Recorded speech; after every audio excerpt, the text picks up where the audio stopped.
नमस्ते, प्रणाम। हम सीमा भोजपुरिया आप सभी के बीच में बहुत ही प्यारा सा कजरी गीत लेकर के आई हूँ। बहुत ही सुंदर भाई बहन का कजरी गीत है। जो एक भाई विदेश में नौकरी कर रहे हैं और उनकी बहन अपने भाव में कैसे अपने भाई को अपने देश बुला रही है, ये गीत के माध्यम से आप लोग सुनिए। इसमें भाई बहन का प्यार और माता पिता का स्नेह से भरा हुआ कजरी गीत है, तो आप लोग ध्यानपूर्वक फुल वॉच करके सुनिए और बताइए कि ये कजरी गीत कैसा लगा। बहुत ही सुंदर कजरी गीत है। ये खासकर गीत मैं अपने भैया के लिए गा रही हूँ जो विदेश में नौकरी करते हैं। मैं उन्हीं भैया के लिए गा रही हूँ और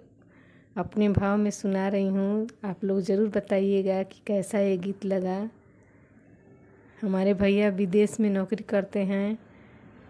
तो उन्हीं भैया के लिए मैं गा रही हूँ। बहुत ही सुंदर गीत है, तो आप लोग फुल वॉच करके सुनिए और बताइए कि हमारा कजरी गीत कैसा लगा। तो आइए हम सुनते हैं। खटी के विदेशवा में गईनी दुबराई जी, खटी के विदेशवा में गईनी दुबराई जी, मारी के रिजाइन भैया घरे रौराई जी, मारी के रिजाइन भैया घरे रौराई जी, मारी के रिजाइन भैया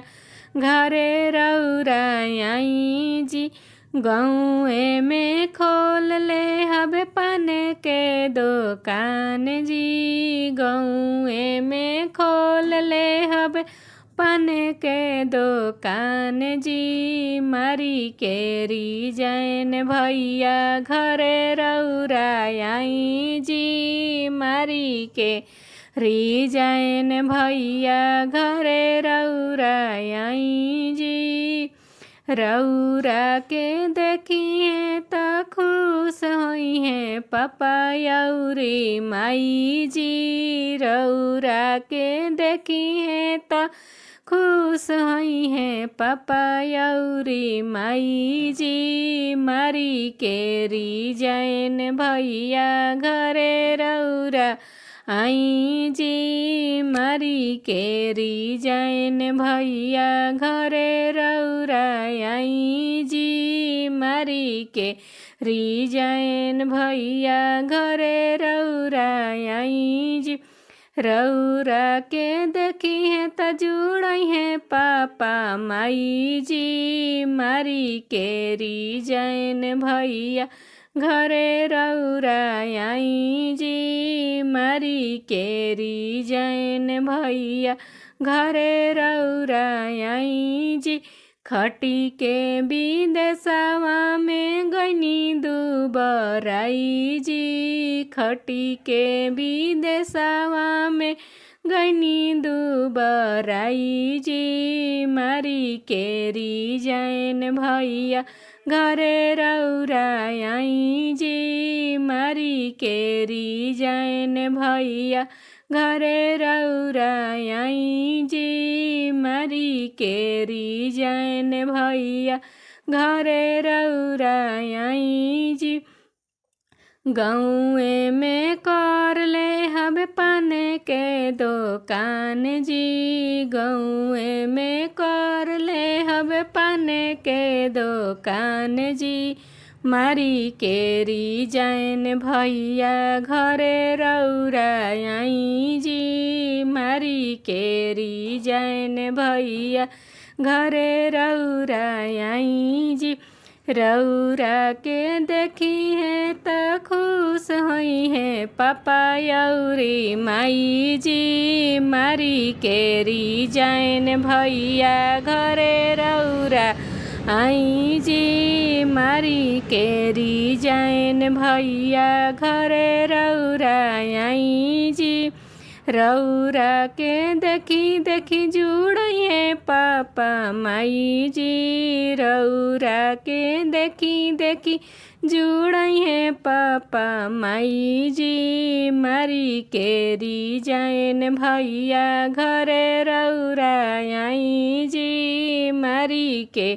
रिजाइन भैया घरे रौरा आई जी, मरी के रिजाइन भैया घरे रौरा आई जी। खटी के विदेशवा में गनी दुबराई जी, खटी के विदेशवा में गनी दुबराई जी, मरी के रिजाइन भैया घरे रौरा आई जी, मरी के रिजाइन भैया घरे रौरा आई जी, मरी के रिजाइन भैया घरे रौरा आई जी। खटी के विदेशवा में गनी दुबराई जी, खटी के विदेशवा में गनी दुबराई जी, मरी के रिजाइन भैया घरे रौरा आई जी, मरी के रिजाइन भैया घरे रौरा आई जी, मरी के रिजाइन भैया घरे रौरा आई जी। गाँवे में कर ले हब पान के दुकान जी, गाँवे में खोल ले हब पान के दुकान जी, मरी के रिजाइन भैया घरे रौरा आई जी, मरी के रिजाइन भैया घरे रौरा आई जी, मरी के रिजाइन भैया घरे रौरा आई जी।